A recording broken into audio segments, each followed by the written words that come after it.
Ok, bueno, pues vamos a iniciar. Ayer nos quedamos donde vimos qué es la memoria primaria, qué es la memoria secundaria, ¿no? Memoria primaria es la que trabaja, digamos que más de cerca con el procesador. Con esta memoria primaria yo no tengo acceso directo, yo como usuario, por así que mortal, por así decirlo, no tengo acceso directamente a esta memoria. Yo puedo tener acceso a lo que viene siendo la memoria secundaria, ¿sale? Que es la memoria que pues donde almacenamos nosotros nuestros trabajos, nuestras fotos, nuestros documentos, etc. ¿Ok? Y veíamos que dentro de nuestra clasificación de hardware, un mismo hardware puede caer dentro de muchas categorías diferentes, ¿sale? Podemos decir que un hardware, por ejemplo un USB, cae como hardware de entrada, hardware de salida y pues como hardware de almacenamiento de memoria, ¿sale? Y en este caso sería una memoria del tipo secundario. Ahora vamos a hacer un pequeño paréntesis para explicar un poquito más esto de la memoria, ¿sale? Luego lo vamos a retomar en clases posteriores y lo vamos a ver más a fondo, pero es importante que vayamos conociendo esta parte, ¿no? Teniendo esta parte. Y vamos a comenzar definiendo qué es un bit, ¿sale? Quizás esta palabra de bit no la hayan escuchado, o si la escucharon quizás haya sido hace ya bastante tiempo, porque en la actualidad ya no se utiliza mucho. O sea, se utilizan otro tipo de palabras que son más comunes para la actualidad, ¿sale? Pero vamos a definir qué es un bit, ¿sale? Tenemos que un bit es la unidad mínima de información que empleamos en informática y en cualquier dispositivo digital, ¿sale? Este bit, ¿a qué se refiere con que es la unidad mínima de información? Un bit básicamente es como si fuera una unidad, ¿sale? Si nosotros pensamos, por ejemplo, en metros, pues metro es mi unidad. Y yo de ahí el metro sí lo puedo dividir y hacerlo más pequeño a decímetros, a centímetros, a milímetros, ¿sale? O lo puedo, estos se llaman órdenes de magnitud, o puedo juntarlos y hacer cantidades más grandes, como del metro, pues podemos hacer decámetros, podemos hacer kilómetros, ¿sale? Entonces, son medidas que nosotros usamos, ¿ok? Litros, toneladas, bueno, litros es se me fue, toneladas es de peso, es gramos, kilogramos, toneladas, ¿sale? Galones, etcétera, ¿no? En el caso de informática, la unidad con la que nosotros vamos a medir la información es el bit, ¿sale? Y no puedo tener nada más pequeño que un bit. El bit, digamos que es la unidad mínima de información, ¿sale? Que podemos tener, ¿ok? Ahora bien, un bit, ese bit, me puede servir solamente para representar dos valores, ¿sale? Ese bit solamente puede estar en dos estados, o sea, en un estado de dos posibles, ¿sale? O puede estar encendido o puede estar apagado. Regularmente así se les dice, está encendido o está apagado. Apagado significa que el valor está en 0, encendido significa que el valor está en 1, ¿sale? Es como un indicador. Entonces un bit me va a poder representar un 0 o un 1. Y nosotros podemos interpretar ese 0 y ese 1 como que está apagado, como que está encendido, o como que es falso, o como que es verdadero, o como que es blanco, o como que es negro, o como que está abierto, o como que está cerrado. ¿Sale? Entonces, eso es un bit. Es la unidad mínima de información. ¿Sale? Ahora bien, yo comentaba que casi ya no se escucha hablar de bits en la actualidad, porque ahora la cantidad de información que podemos almacenar es tan grande que ya hablamos de cantidades mucho mayores, ¿sale? Que no son más que agrupamientos de bits, ¿sale? Es como cuando nosotros vamos a comprar, no sé, 1 kilo de tortillas, estamos más acostumbrados a trabajar con kilos, es una medida. ¿Cuánto pesas? Tantos kilos, ¿no? ¿Cuánto pesa la tortilla? Compra 1 kilo de tortilla, sale. Estamos más acostumbrados a trabajar con kilos que quizás que con gramos, que son unidades más pequeñas, aunque dependiendo de lo que se haga, ¿no? En diferentes cuestiones, pues los gramos se utilizan más que los kilos, ¿no? En el caso de la información, ya en la actualidad ya pasamos casi el trabajo, o sea, sí trabajamos con bits porque toda la información se almacena en forma de bits, pero las medidas de las magnitudes de información que nosotros trabajamos ya son más grandes, ¿sale? Ayer estábamos platicando de memoria RAM y yo les decía que cuando van a comprar memoria RAM, les dicen, no, pues 8 gigas, 8 gigas de memoria, 16 gigas de memoria, 4 gigas de memoria. Entonces, 1 gigabyte es una cantidad enorme de bits, ¿sale? Agrupadas de bits. Entonces, cuando les están diciendo, hablando de gigabytes, es una unidad de medida también de información, de cuánta información en este caso puede retener la memoria RAM, ¿sale? Solamente que ahorita van a ver la diferencia entre lo que representa un bit y lo que ya representa 1 gigabyte, ¿sale? Entonces, esto que tenemos acá es una tablita de órdenes de magnitud, ¿sale? Esto es lo mismo, imagínense que si tuviéramos gramos, kilos, toneladas o litros, galones, o tuviéramos metros, kilómetros, etcétera, ¿sale? Y aquí podemos ver en la imagen que tenemos de más pequeñito a más grande, ¿no? Solamente que aquí la imagen sí se queda un poquito corta, porque la diferencia entre esto y esto es muchísimo más, ¿sale? Entonces, mi unidad más pequeña es el bit, así se llama, bit, ¿sale? Este bit puede representarme solamente dos valores, 0 y 1, ¿ok? Luego tenemos, si juntamos nosotros 8 bits, voy a poner aquí, si juntamos nosotros 8 bits, vamos a tener lo que se le llama un byte, ¿sale? Así se pronuncia, byte, ¿sale? Perdón, es que vamos a continuar. Este byte ocupa 8 bits y con este byte yo puedo representar un carácter, ¿sale?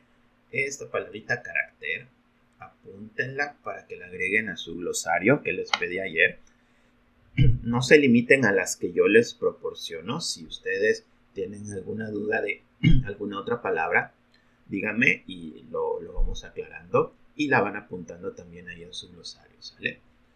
Para nosotros aquí en informática, un carácter puede ser una letra, puede ser un número o puede ser un símbolo, ¿sale? Entonces, eso es un carácter en informática.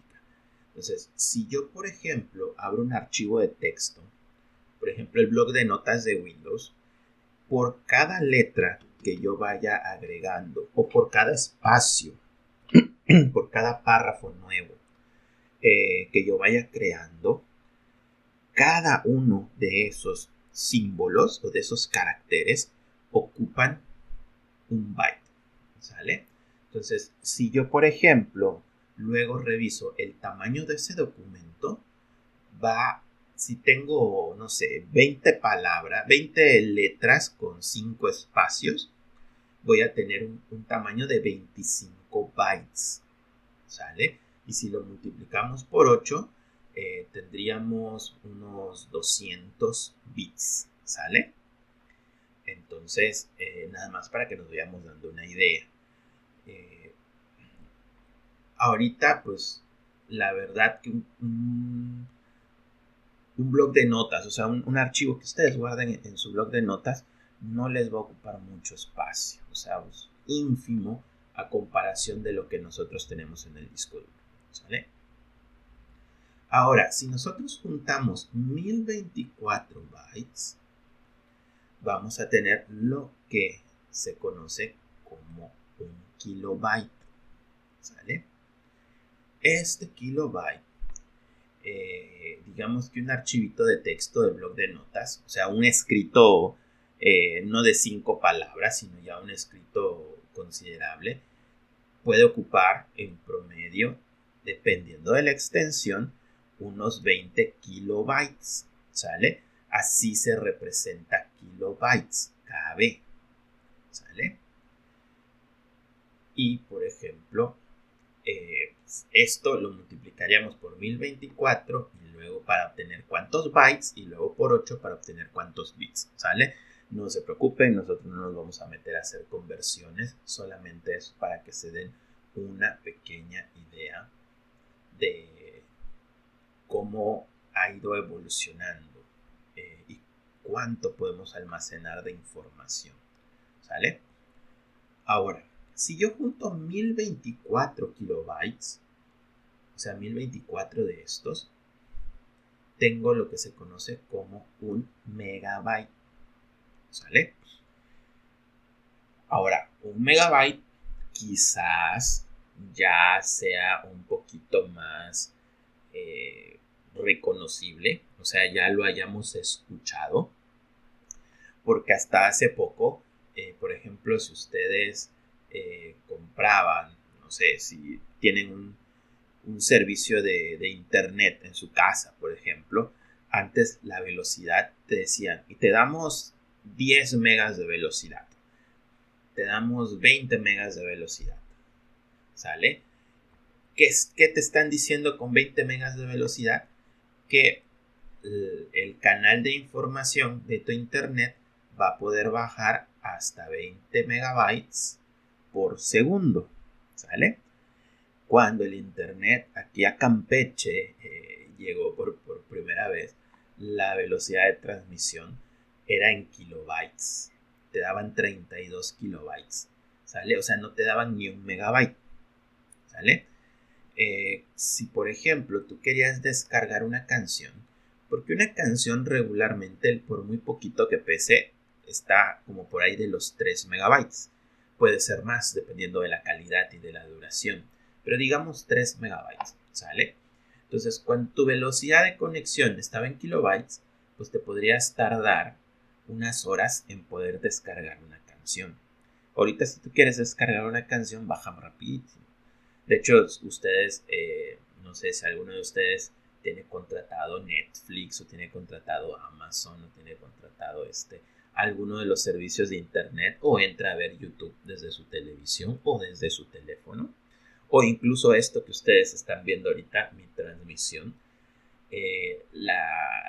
la cantidad de información que ustedes están descargando en este momento para poder ver el video o para que ustedes vean una película es enorme, ¿sale? Cuando esto inició, para bajar una película te podías llevar un día entero. Ahorita ustedes lo están descargando y lo están viendo en este momento, ¿sale? Ya estamos descargando a velocidades, creo que de gigabytes, si no me equivoco, ya estamos a velocidades de gigabyte. O quizás estemos en muchos megas. La verdad, no recuerdo ahorita en cuánto esté mi contrato de internet, ¿sale? Pero es para que se den una idea.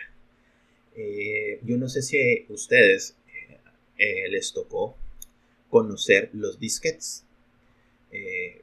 me pueden ahí avisar o me conecten su micro. ¿Sí llegaron a conocer los disquetes? ¿Sí? Ok. Esos disquetes, así los cuadraditos, su capacidad era de 1,5 MB. O sea que si ustedes querían meter una canción en un disquete, posiblemente necesitaran al menos 2 o 3 disquetes. ¿Sale? Y habían unos disquetes más grandotes que tenían menos espacio todavía. ¿Sale? Entonces, en un disquete de esos no entraba una canción completa. Tenían que dividir esa canción en partes para, no sé, íbamos al ciber, descargábamos una canción, si la queríamos sacar, teníamos que dividirla en 3 disquetes, llegar a nuestra casa, meterlo y volverlo a subir para tener una canción, ¿sale? Eso es, un disquete ocupaba 1 MB, ¿sale? Luego vinieron los CDs, ¿sale? Luego vinieron los CDs que se seguían manejando en megabytes, pero en vez de tener de que tuvieran de capacidad 1,5, ya tenían 650. Ya ahí ya podíamos meter videos, incluso películas en baja calidad, ¿no? Luego de los CDs vienen los DVDs, y los DVDs ya se manejan en la siguiente unidad de medida, que son los gigabytes. Porque 1 GB, me imagino que sí lo deben haber escuchado, cuando les dicen 8 GB de RAM, o de cuánto este disco duro tiene 500 gigabytes, te conviene esta computadora porque tiene 500 gigabytes, o mi teléfono puede almacenar, no sé, 5 gigabytes, 8 gigabytes, ¿sale? Entonces ahí ya se nos hace más conocido en la actualidad, se nos hace más común, más familiar, porque ahorita estamos hablando de estas cantidades de almacenamiento, ¿sale? Entonces, por ejemplo, un DVD normalito tiene capacidad para 4.5 gigabytes, ¿sale? Entonces, el salto entre megabytes a kilobytes fue enorme, ¿no? De hecho, los primeros USBs, las primeras memorias USBs, almacenaban megas y te almacenaban 32 megas, 64 megas. Luego fueron creciendo, o sea, hasta este momento te podían almacenar menos información que un DVD, ¿sale? Luego empezaron a venir en capacidades de cientos de megas, 128 megas, 256 megas, así hasta que llegaron a los gigas. Y en la actualidad, si ustedes van a comprar una memoria USB, lo más probable es que les vendan creo que lo mínimo ahorita es de 4, de 8, 16 que puedes conseguir en la tienda. Más pequeñas ya es muy difícil de conseguir. Ahora vienen con más capacidad y mucho más baratas. O sea, ahorita creo que vas a comprar una memoria USB por 100, 200 pesos y te trae 16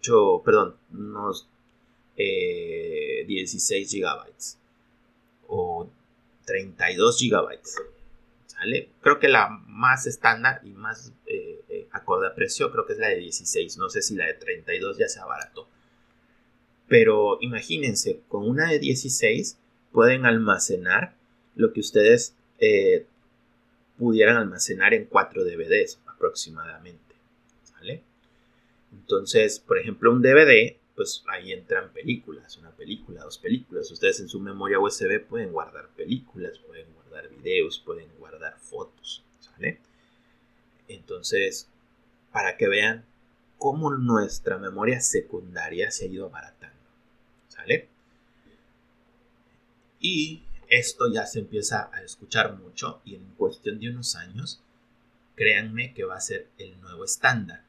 Y para nosotros gigabyte pasará a ser como si fuera megabyte, ¿sale? O sea, lo familiar y lo común será el terabyte, ¿sale?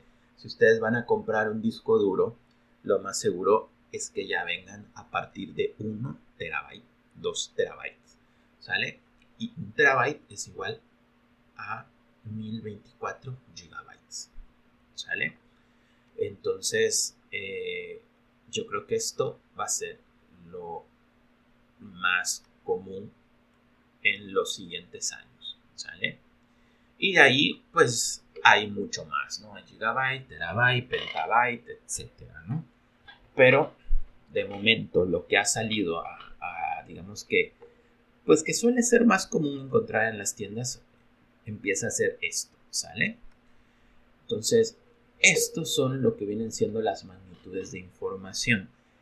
Cuando ustedes ya escuchen, por ejemplo, que si el plan del teléfono o que si le metemos una tarjeta y te dice, te damos un gigabyte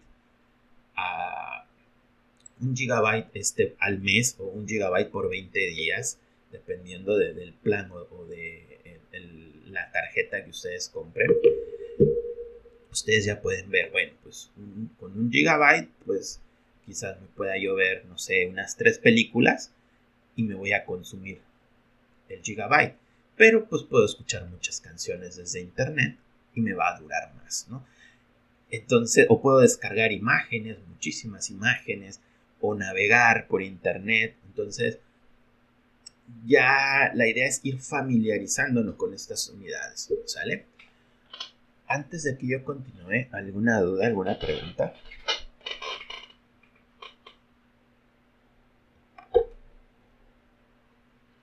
¿O ninguna?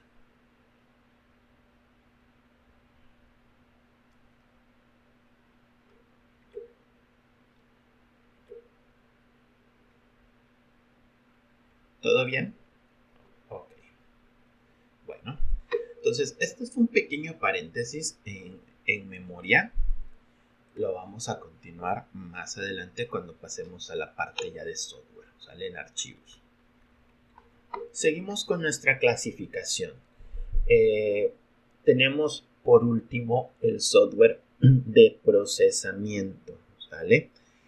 Nuestra definición nos dice que este tipo de dispositivos realizan el trabajo pesado, ¿sale?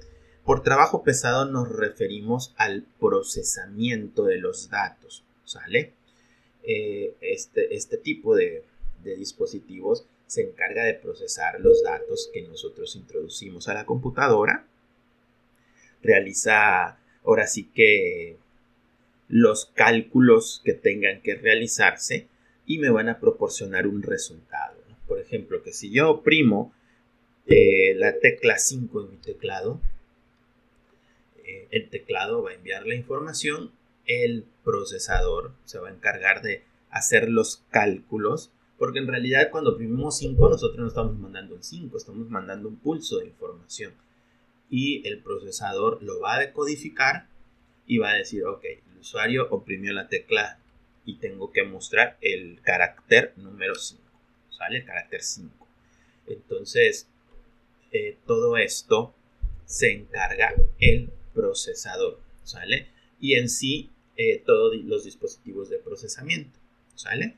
Entonces, aquí yo ayer les mostraba, vamos para aquí.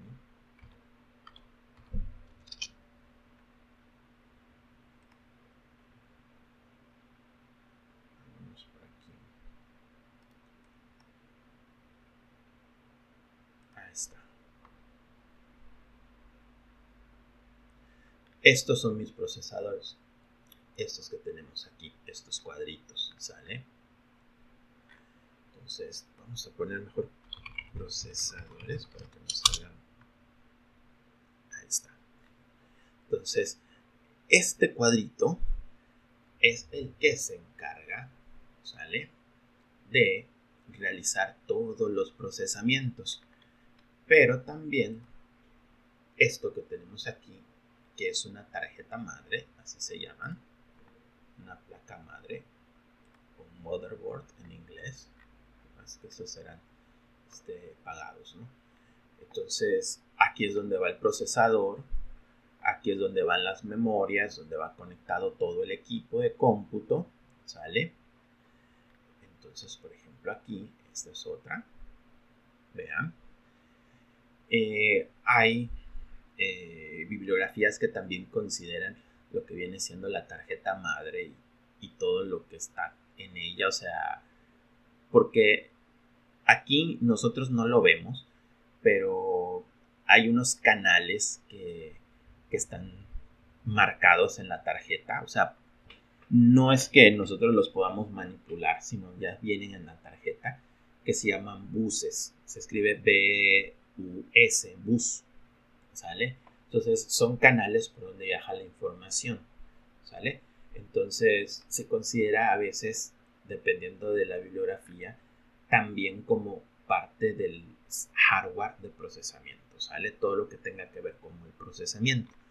Pero particularmente siempre salta a la memoria que procesamiento, digamos que el icono del procesamiento o lo más representativo es el procesador, ¿sale?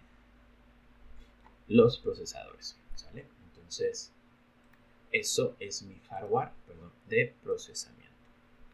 ¿Okay? Y vamos a leer esta pequeña definición. Nos dice, la CPU, eso es algo que ahorita vamos a aclarar. Dice CPU, dice siglas en inglés de Unidad Central de Procesamiento. Estas tres letras, en inglés es Computer Central Process Unity. ¿Vale? Central Process Unity. En español es Unidad Central de Procesamiento. Nos dice que es el componente fundamental de una computadora y que es el encargado de interpretar y ajustar las instrucciones y el procesamiento de datos. En las computadoras modernas, la función de la CPU la realizan uno o más microprocesadores y se conoce como un microprocesador a una CPU que es manufacturada como un circuito integrado, ¿sale? Y aquí vamos con una variante, por así decirlo. Dice, comúnmente se le dice CPU al gabinete de la computadora con todos los dispositivos incluidos en él. A este gabinete es donde van conectados todos los periféricos que necesitamos para trabajar. Nosotros ya habíamos dicho que un periférico es todo aquello que conectamos a la torre de la computadora, ¿sale? Que se conoce como gabinete, ¿sale? Ahora bien, a veces suele haber un poquito de confusión, porque si por ejemplo nosotros aquí pusimos CPUs, pero antes de motherboard había puesto CPU y me salían los procesadores, ¿no? Entonces, a veces hay un poquito de confusión porque se le dice CPU tanto al procesador como a la torre de la computadora, al gabinete, que sería esto, ¿sale? Y en realidad no está mal usado el término, porque como vimos, la definición de CPU es unidad central de procesamiento, ¿ok? Si nosotros lo vemos desde afuera, ni el monitor, ni el teclado, ni el mouse, ni cualquier periférico se encarga del procesamiento puro, sino el que se encarga es mi torre, o sea, mi equipo, ¿sale? Donde va conectado todo. Por dentro tiene los microprocesadores que se encargan de este proceso, ¿sale? Pero en sí, este gabinete, como todo va conectado a él, es una unidad central de procesamiento. Si yo destapo este gabinete, por dentro puedo ver que quien se encarga de este procesamiento es el microprocesador, ¿sale? Es este cuadrito. Y también es una unidad central, porque por dentro todo está conectado a él y él se encarga de administrar de los cálculos, los procesamientos pesados, ¿sale? Entonces, CPU se puede entender el equipo. Si alguien te dice, pásame el CPU, y lo que tienes es la computadora, pues te está diciendo que le pases la torre, ¿no? Ahora, si estás en una plática, ¿no? Pues que el CPU que tiene tal velocidad, no sé qué, muy probablemente se estén refiriendo al microprocesador.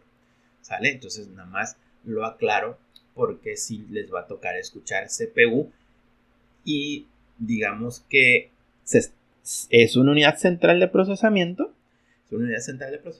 pero una es el procesador y otra es la torre, ¿no? Entonces nada más para dejar en claro esta parte, ¿sale? Entonces, estas serían las 4 maneras, bueno, 5 porque entrada y salida se creó como una nueva categoría, entonces, de catalogar al hardware por la función que realiza, ¿ok? ¿Alguna duda, alguna pregunta?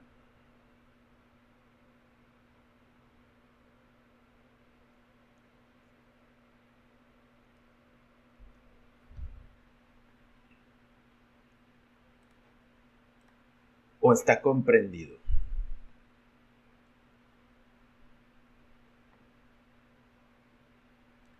Ninguna duda. Ok. Sale pues, entonces vamos a seguir.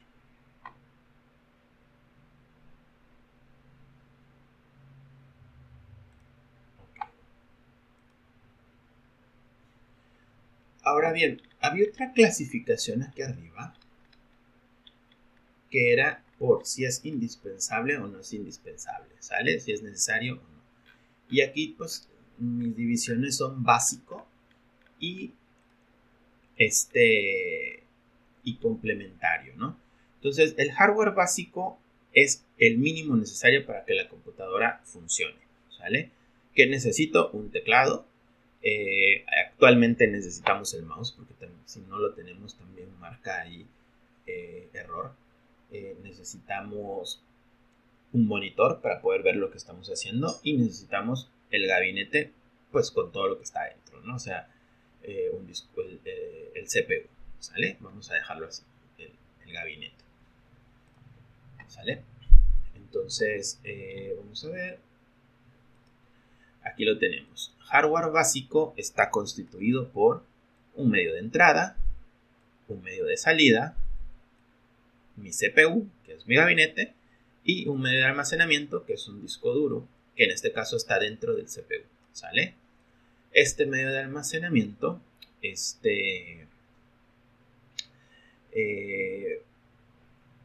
antes las computadoras podían trabajar sin él, ahora sí es necesario porque pues ahí está instalado el sistema operativo, ¿no? Antes cada vez que prendíamos una computadora teníamos que instalarle el sistema operativo, pero en ese entonces los sistemas operativos pesaban muy poquito. Ahora ya se instalan en el disco duro y pues necesitamos ese disco duro conectado para poder tener acceso al sistema operativo, ¿sale?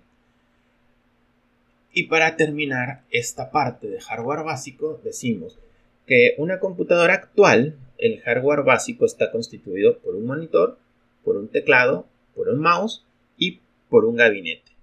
Y ese, o sea, un CPU, que es el gabinete, y el cual deberá tener un disco duro, deberá tener memoria RAM y deberá tener un microprocesador, entre otros dispositivos indispensables, pero que ya se encuentran dentro del gabinete, ¿sale?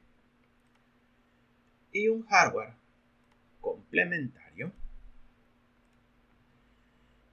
es aquel que vamos a usar para expandir las funcionalidades de mi computadora, ¿sale? O sea, mi computadora así tal cual me sirve para que yo la aprenda, para que yo trabaje con el sistema operativo, instale ciertos programas, pero digamos que si quiero imprimir necesito una impresora, pero no es necesaria para el funcionamiento básico, es necesaria para que yo imprima, o sea, está extendiendo la funcionalidad de la computadora. Necesito una tarjeta de red o necesito una USB para red, por así decir, una antenita para que yo pueda tener internet o tener red. Sí, la necesito comprar, pero estoy extendiendo la funcionalidad de la computadora para que tenga conexión, ¿ok? Mas no es necesaria para que la computadora pueda funcionar, ¿Ok? Entonces, todo hardware que no sea básico es complementario. ¿Ok? Y bueno, aquí nos quedamos con esta pequeña tablita. Esta presentación se la voy a compartir para que ustedes la tengan también, ¿sale? Para que tengan ahí y la vayan repasando. Pero tenemos ahí nuestra clasificación por uso de hardware, ¿sale? O sea, por lo que hace, ¿sale? Por función, que es la clasificación más usada, ¿ok? O es la más común. Tenemos ahí ejemplos de dispositivos de entrada, tenemos ejemplos de dispositivos de salida, tenemos ejemplos de dispositivos de almacenamiento y que de hecho estos, por ejemplo los CDs, las tarjetas, los USBs, pues pueden ser también de entrada o de salida o de ambos, ¿no? Tenemos de procesamiento, tenemos los microprocesadores, los CPUs, y de entrada a salida pues tenemos las tarjetitas de red, podríamos aquí poner pantallas touch, etcétera, etcétera, etcétera, ¿sale? Ahora bien, antes de que terminemos esta sección de clasificación, ahorita nada más lo quiero dejar en claro. Ahorita, como yo les he dicho, las cosas evolucionan, ¿no? Antes, un escáner era diferente a o sea, no venía junto con la impresora, ¿sale? Entonces, un escáner estaba considerado como hardware de entrada y la impresora estaba considerado como hardware de salida porque me permitía imprimir mis documentos. Ahora es muy común que se compren equipos que traen impresora junto con escáner. Estos equipos reciben el nombre de multifuncionales porque me permiten imprimir y me permiten escanear. Ese multifuncional como tal ya es un dispositivo de entrada y salida, ¿sale? Pero recibe el nombre de multifuncional, ¿sale? Entonces, una impresora pues sigue siendo de salida. La parte de la impresora es de salida y la parte del escáner es de entrada. Pero si ya tenemos ahí el multifuncional, es de entrada y salida, ¿sale? Pero se llama multifuncional, ¿sale? Para que lo tengan pendiente por si puede venir una preguntilla ahí en el examen, ¿no? ¿Sí?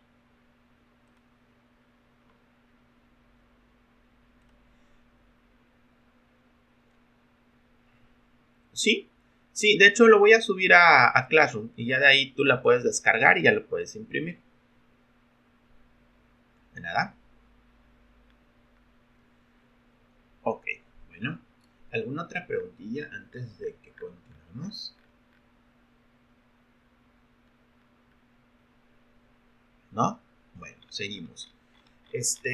Como les decía, ahorita estamos, ahora sí que echándonos ahí un chapuzón en conceptos y en que conozcan un poquito muchas de las cosas que estamos viendo ahorita, bueno, que vamos a ver, ahorita que vamos a ver, ya no se suelen usar en computadoras nuevas, pero es importante que las conozcamos, ¿no? Como para que vayamos viendo cómo eran las cosas hace unos años y cómo evolucionaron y nos demos una idea de lo que viene, ¿sale? Y ahorita vamos a entrar a lo que viene siendo un apartado y vamos a conocer, aunque sea así por fotos, algunos tipos de conectores, algunos tipos de cables que se usaban, ¿sale? Entonces vamos a iniciar. Este tipo de cables se usaba en computadoras, pues todavía quizás hace unos 10 años, 15 años, pudiéramos encontrar este tipo de cables, ¿sale? Si tuvieron la oportunidad en ese entonces de ver una computadora por dentro, estaban llenas de estos cables, ¿sale? Y estos cables me servían para conectar dispositivos a la tarjeta madre, ¿sale? estos cables se llamaban fajas ID, ¿sale? Aquí nos dice, servían para conectar las unidades lectoras y discos duros a la tarjeta madre, ¿no? Ya prácticamente ya no existen. O sea, sí es cierto, podemos encontrar computadoras un poquito antiguas. De hecho, ahí en el plantel tenemos unas que todavía tienen este tipo de cables, ¿sale? Si hay oportunidad de ir al plantel, podemos observarlas. Ahora, estas fajas servían, como dice ahí, para conectar los discos duros internos de la computadora, ¿sale? O las unidades de lectoras de discos, de disquetes, etcétera, ¿sale? Pero fueron sustituidos por estos cablecitos. Si se dan cuenta, son más pequeñitos. Y aparte de que son más pequeñitos, la velocidad a la que se van a comunicar con los dispositivos es mucho más rápida, ¿sale? Aparte, estos cablecitos, yo necesito un cable por cada dispositivo que voy a conectar. O sea, son independientes. Estas fajas venían seccionadas y yo podía conectar 2 o 3 dispositivos al mismo tiempo. Al ser más grandes, no podíamos tener tantas, porque se ocupaba mucho espacio adentro del gabinete. Estos cablecitos son los que usamos en la actualidad y pues sí han ido mejorando, ¿no? O sea, se siguen manejando los mismos, pero son mucho más rápidos los actuales a los primeros, ¿no? Entonces, con eso tenemos velocidades de transmisión de información mucho más, pues más rápidas, ¿no? Entonces, estos son los cablecitos SATA, así se llaman, cables SATA. Son los que se utilizan ahora para conectar discos duros y conectar lectores, ¿sale? Este cablecito ya incluso es muy difícil de encontrarlos. Estos servían para conectar el mouse y el teclado, y había ciertos periféricos que también los ocupaban. Se llaman PS2, ¿sale? Entonces, estos se conectaban atrás de la tarjeta, bueno, atrás del CPU, para poder conectar el teclado y el mouse, ¿sale? Y traían un código de color regularmente. Bueno, no todos, ¿no? Al principio no traían ningún código de color. Nada más te indicaba dónde era la entrada del mouse y dónde era la entrada del ratón, ¿no? Ya de varios años para acá empezaron a traer un código, y la entrada verde era para que conectaras el ratón y la entrada morada para conectar el teclado, ¿sale? Sin embargo, estos ya no se utilizan porque fueron sustituidos por los famosos cables USB, ¿sale? Ahora, estos cables USB tienen entre ellos mismos, podemos decir que es como una familia, ¿sale? Y no necesariamente son iguales. Por ejemplo, el que ustedes utilizan de su teléfono para cargarlo es un cablecito USB, pero dependiendo de la entrada de su teléfono, puede ser que sea micro USB o lo que le llaman creo que conector C, pero funcionan o sea, digamos que una entrada es micro USB, pero la otra regularmente es USB para poderla conectar a la computadora, ¿no? También, por ejemplo, las impresoras ya se conectan mediante este cable USB, ¿sale? En el caso de las impresoras suele ser, por ejemplo, esta punta suele ser cuadradita. Y más gruesecita, y pues esta es la clásica USB, ¿no? Las micro USB regularmente vienen una normal y la otra micro, ¿sale? Porque esta es la que se conecta al teléfono, al dispositivo que ustedes vayan a cargar o que vayan a conectar, y la otra se conecta, incluso ya lo podemos conectar a enchufes, no directamente al enchufe, aunque ya hay enchufes de USB, pero regularmente la vamos a conectar a un adaptador, ¿no? Los teléfonos traen su adaptador, su regulador de corriente, ahí se conecta una entrada USB y la otra al teléfono, ¿no? Entonces, estos cables USB sustituyen a lo que eran los PC2. Y también la ventaja es de que si tú se lo conectas a la computadora, ya automáticamente te detecta. No te va a detectar qué dispositivo le estás instalando, porque para eso necesitamos primero indicárselo mediante un tipo de programita llamados drivers, que se los voy a enseñar más adelante. Pero al menos ya me detecta que hay un dispositivo conectado. Con los PC2 no. Teníamos que apagar, enchufar y volver a prender. ¿Sale? Ay, perdón. Me voy a brincar este de HDMI porque quiero que veamos primero este cable grandotote. Este cable grandotote es un cable que se llamaba cable paralelo. Y este se usaba regularmente para impresoras, ¿sale? Se conectaba a un puerto que se llama LPT, que ya no venía antes en las computadoras, ¿sale? Entonces, este cable, pues si se dan cuenta, bueno, aquí en la imagen quizás no se aprecie tanto, pero es un cable grueso y las entradas eran grandotas. Entonces, ya en la actualidad no es necesario. Ya todo lo hacemos con USB, ¿sale? Que además de ser más rápido es mucho más fácil y menos espacioso. Y ahora nos vamos al cable VGA. Este todavía es muy común de ver. Este es un cable que sirve para enviar video, ¿sale? Hay unas televisiones de las planas.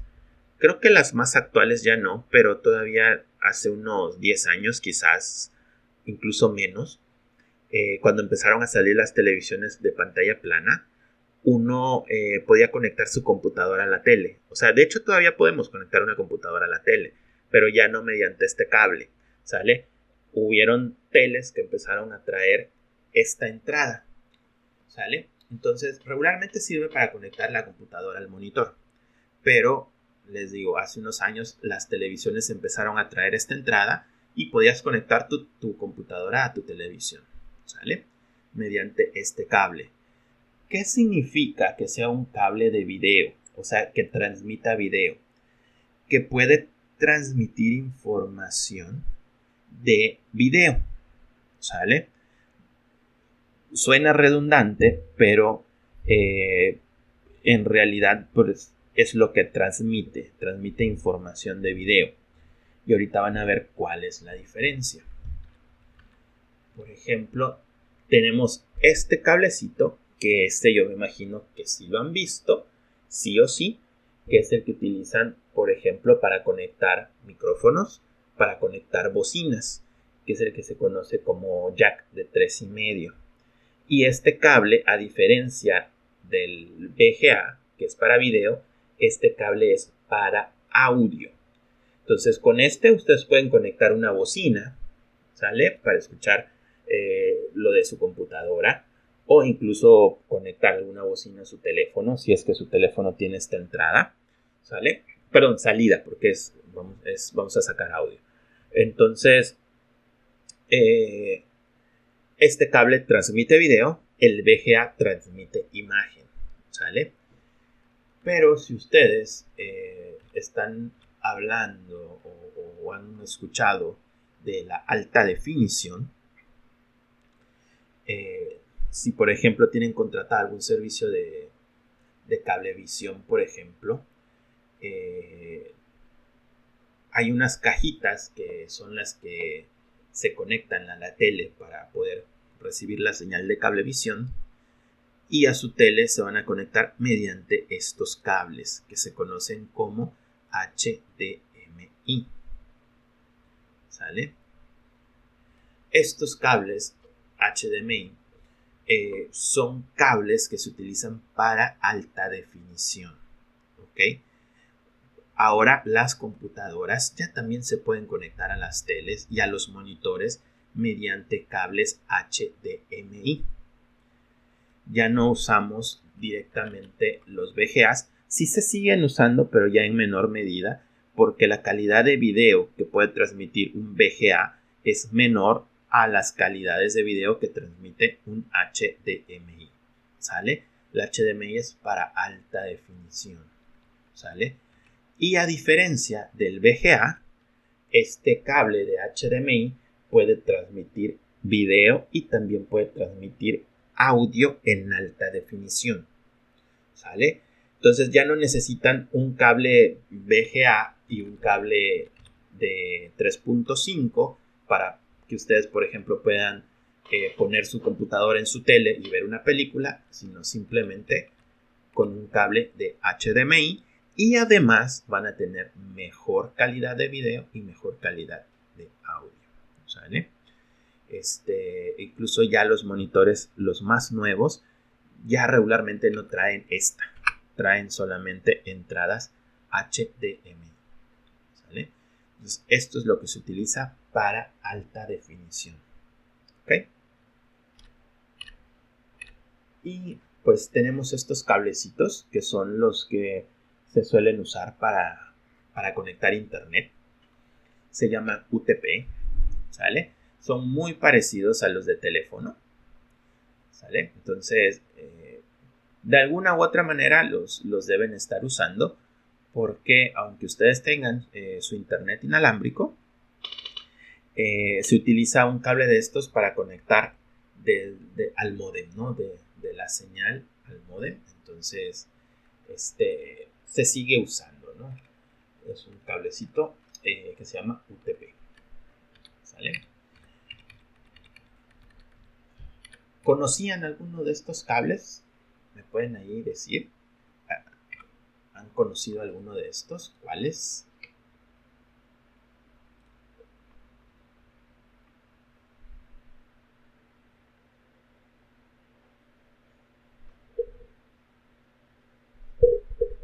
Ok. Bueno, pues vamos a continuar. Y para finalizar la clase de hoy, vamos a ver estas dos láminas, estas tres láminas.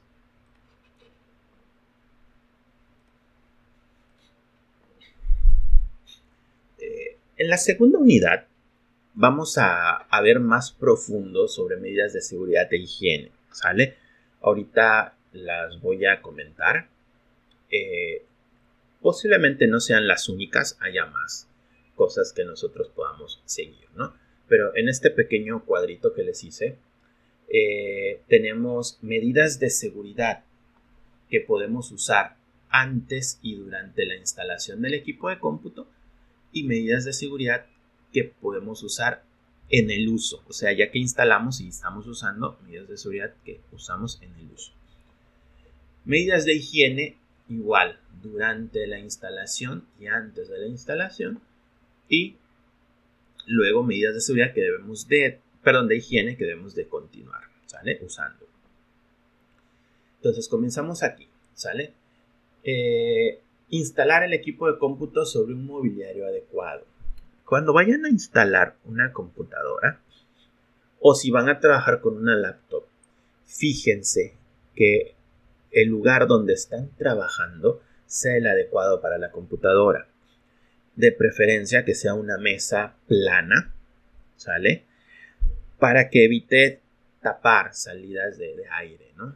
Entonces, es lo primordial. Y si, por ejemplo, van a usar una lap, no la usen en la cama porque pueden hacer que absorba mucho polvo y que se empiecen a tapar las salidas de aire y empiecen a tener problemas de calentamiento, ¿sale?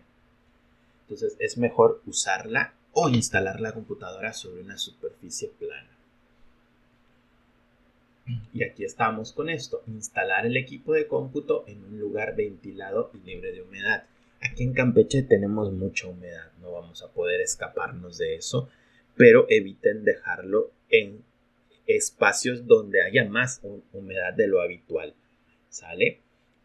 Porque la humedad puede ir dañando o desgastando más que nada los componentes, ¿no?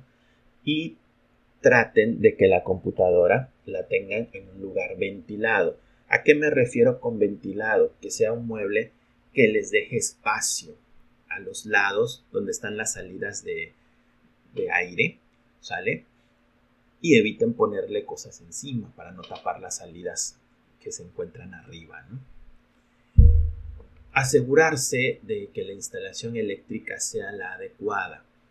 Esto también vamos a ahondar un poquito más adelante en equipo de protección, ¿sale?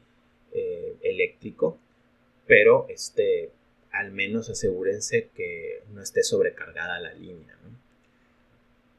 Porque son componentes, todo componente electrónico es muy sensible a los cambios de voltaje, ¿no?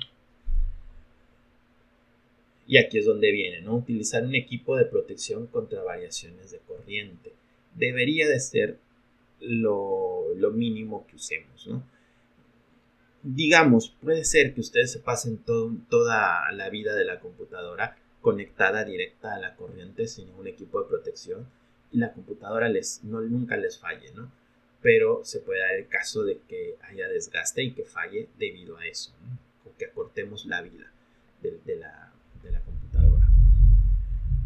Y bueno, este último va un poquito más orientado si nosotros, número uno, pues trabajáramos en una empresa y vamos a hacer conexiones, o incluso en nuestra casa cuando es la primera vez que vamos a instalar una computadora, tenemos que consultar los manuales, ¿no? Aquí nos dice consultar el manual de la empresa y los manuales de conexión del fabricante. Pues los manuales de conexión, pues necesito saberlo para saber dónde voy a conectar tal cosa, ¿no?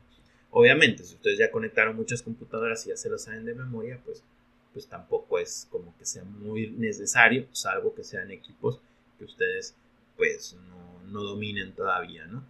Y pues en el caso de su empresa, pues sí tenemos que tener ahí qué manuales de seguridad, ¿sale? Que tenemos en el manual de seguridad, por ejemplo, no sé, usar protección, etcétera, ¿sale? Una vez que lo tenemos instalado, tenemos que asegurarnos de no dejar cables sueltos. Obviamente esto no aplica a laptops, pero si ustedes tienen una computadora de escritorio, eviten dejar cables sueltos porque los podemos tropezar, podemos ocasionar un accidente, ya sea que ponga en peligro nuestra integridad física o la del equipo, ¿sale? Debemos de evitar obstruir salidas de aire de la computadora, ¿sale? Lo que les decía, primero déjenlo en un lugar que esté ventilado y número dos, no le pongan cosas que tapen las salidas de aire. La computadora por dentro genera mucho calor, por eso tiene ventiladores. Hay computadoras que aunque nosotros no lo veamos, por dentro tienen 3, 4, 5 ventiladores para poder disipar bien el calor. Si ustedes tapan esas salidas de aire, van a generar calentamiento dentro de la computadora, ¿sale? Y por último, si es una de escritorio, nunca muevan su computadora cuando esté prendida. Si ustedes mueven la computadora estando prendida, se arriesgan a dañarla. Se arriesgan a dañar el disco duro o cualquier otro componente indispensable para la computadora, ¿sale? Las laptops regularmente, como están hechas para ser portables, puedo estar manejando y haciendo ciertos movimientos. Tampoco es así como que está funcionando y la estén sacudiendo mucho, con mucha fuerza, ¿verdad? Pero al menos sí me puedo parar con la computadora prendida, hacer algún, no sé, ir tecleando o algo, porque ya vienen con cierta protección de movimiento.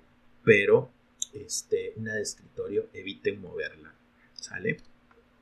No es que se vaya a dañar siempre que la muevan, pero la probabilidad de fallo ahí está, ¿sale? Ahora vámonos con las de higiene. Dejar el área de trabajo libre de objetos y limpia. O sea, cuando vayan a instalar la computadora, pues que traten de que no haya objetos que puedan ocasionar un accidente, ¿no? Evitar ingerir líquidos o alimentos durante la instalación del equipo, pues esto se va a repetir también aquí, ¿sale?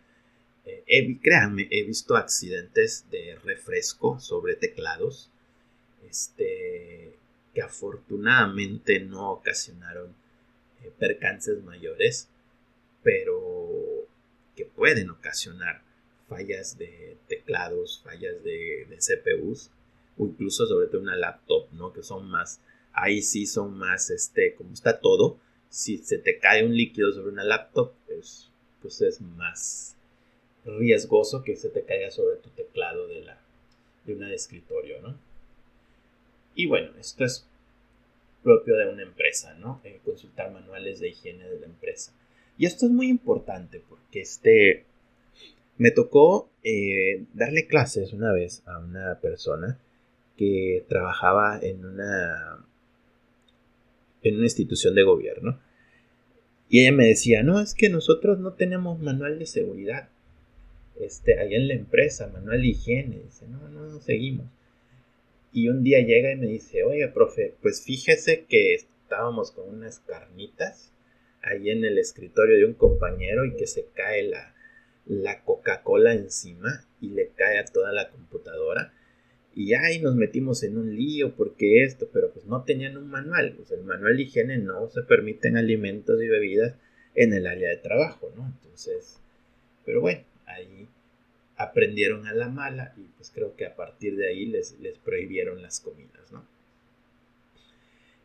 Y pues luego deberíamos de conservar nuestra área de trabajo limpia.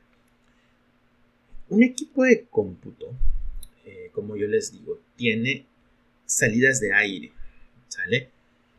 Pero también tiene ciertas entradas de aire para hacer que circule el aire, digamos que entre aire fresco a la computadora, salga el aire caliente, ¿sale?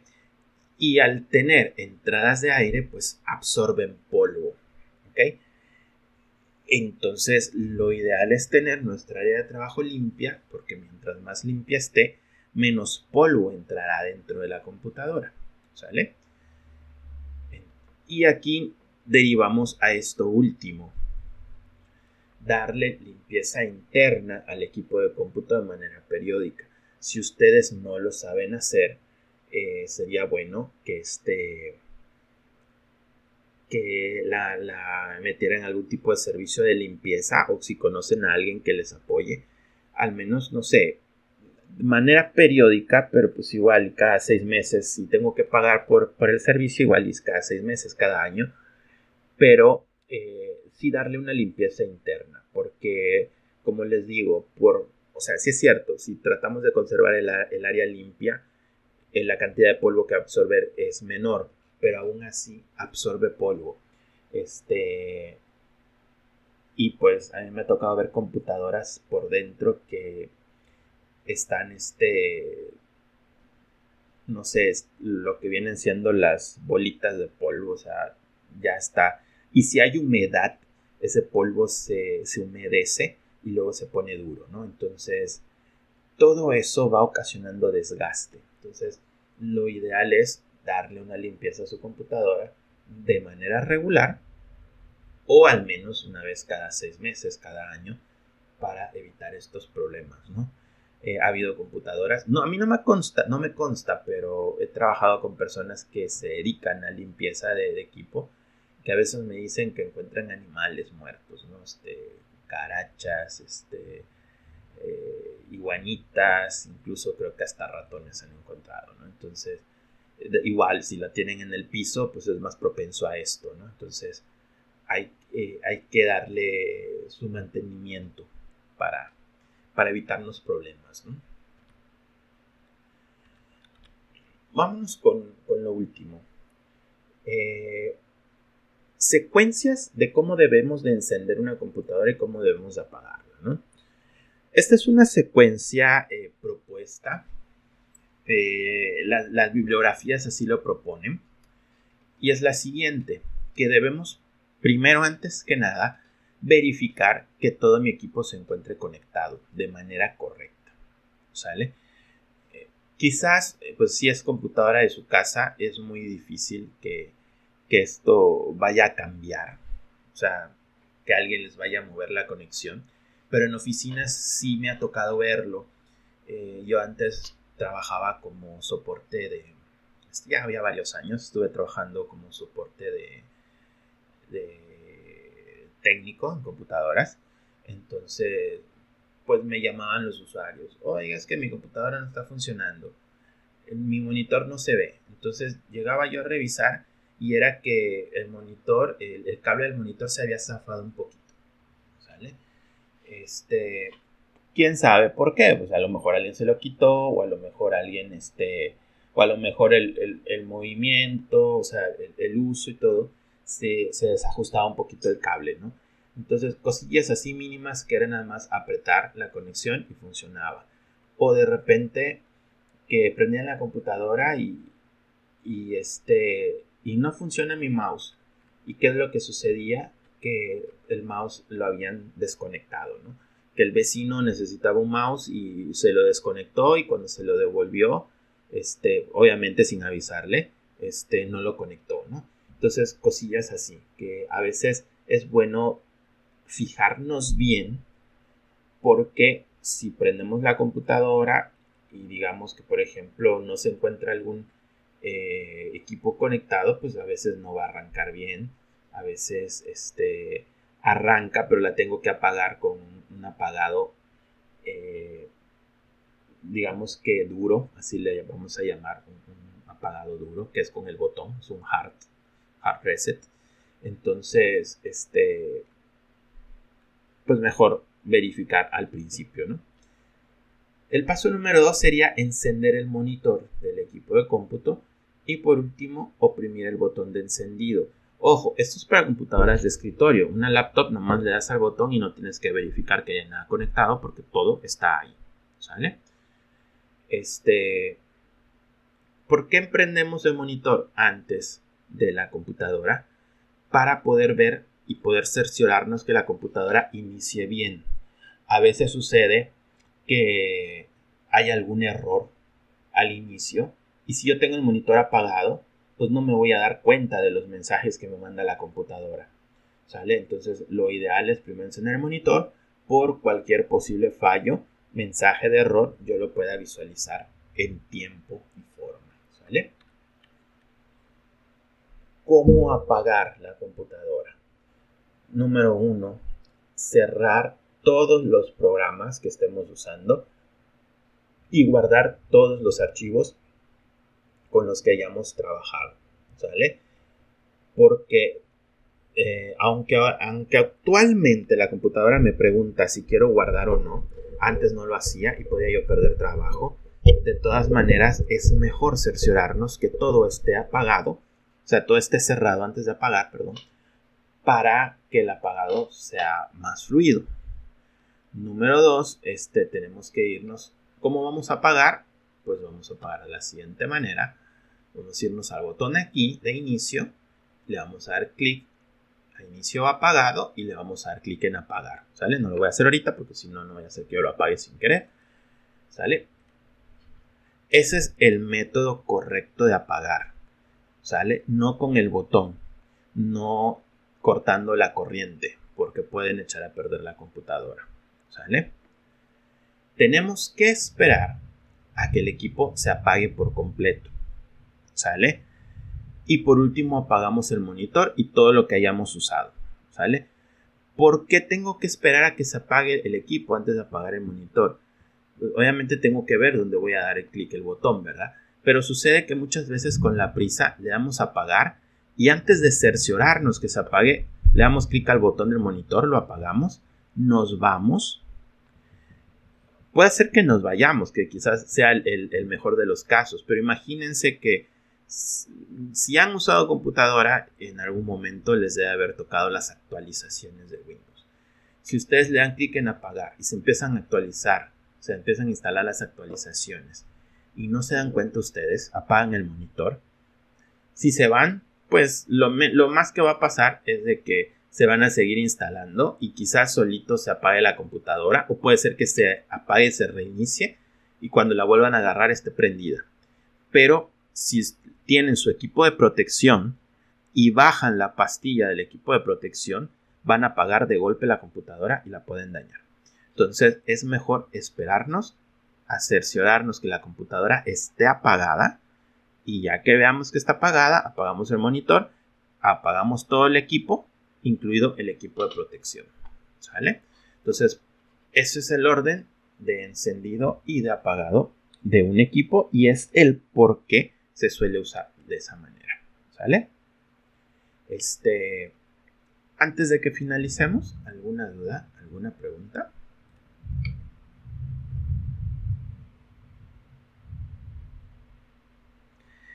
¿Crees que no? Ok. Bueno, vamos a dejarlo por hoy. Ya vi que ya entraron todos a Classroom. Nada más el día de ayer tenía yo pendiente tu evaluación, Giovanna. Si lo puedes, la puedes resolver. Al rato, más tardar mañana. Ya, perdón, es que lo chequé en la mañana, todavía no me aparecía. Ahí la voy a regresar.